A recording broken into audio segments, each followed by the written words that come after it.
No nii, Anita, vau. Mis asi see on nüüd, kas see on K-pop või Labubu või? See on täitsa siuke Aasia, Vietnami stiil. Käisin just reisil seal, nii et tõin mõned asjad siia Eesti ka. No räägi, kas need on mingid kindlad disainasjad või kust? Vietnamis on, kuna seal toodetakse rõivaid hästi palju, siis on hästi tavaline, et seal on selliseid kohalikke disainereid hästi palju, kes tegelikult väga hea kvaliteediga, väga selliseid struktureeritud asju disainivad vägagi hea hinnaga. Ja kuidas sa ennast tunned siis täna?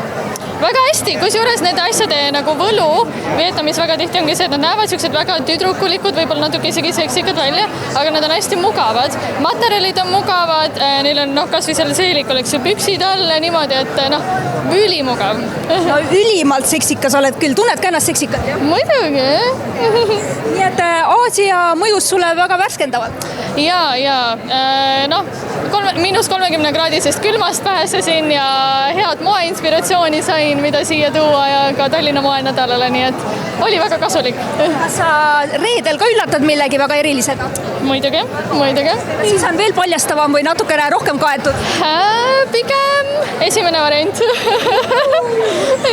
Kuule, aga tavaliselt on sul ju hinnasildid ikka väga kopsakad küljes, et mis nüüd selle outfiti summa võiks olla? Oi, ma arvan, et siit tuleb praegu mu kõige soodsam outfit ja ei vaadanud, palju need asjad maksavad, aga palju nad ei maksnud. Nii, ja sul oli ju ka selline kogemus, et sul ei olnud internetti, kui sa olid Shanghais, on nii? Ja. Kuidas sa said mõjuisikuna niimoodi üldse hakkama saada? Tead, kõige raskem oli see, et mul ei olnud lihtsalt kellegagi rääkida, kuna ma olin seal täiesti üksipäini, siis ma läksin õhtul hotellituppa. Seal on nende oma sotsiaalmeediaga, ilmselgelt minu Eesti inimestest ju keegi seda ei kasuta.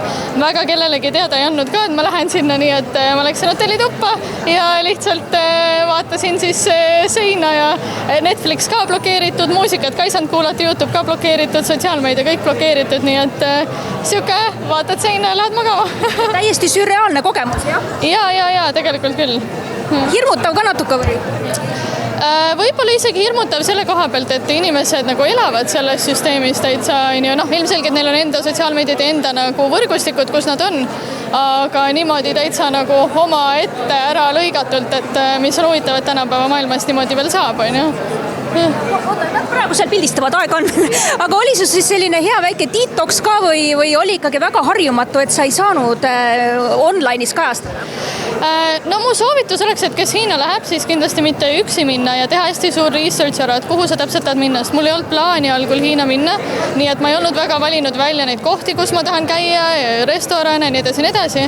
Ja koha peal, kui sul ei ole mitte mingisugust internetti, isegi Google'it, mitte Gmaili, ChatGPT'd, mitte midagi, väga raske on leida midagi, kuhu üldse minna või mida teha, et see võib-olla oli kõige siuksem hullem, et samas ju tahad teha, oled uues kohas, aga kus sa infot leiad? Ja inimesed on ka väga konservatiivsed tänava peal, mis nagu mujal Aasia riikides ei ole nii palju. Kas seal saab üldse inglise keelega hakkama või oli ikka probleem? Väga kehvasti, et keegi väga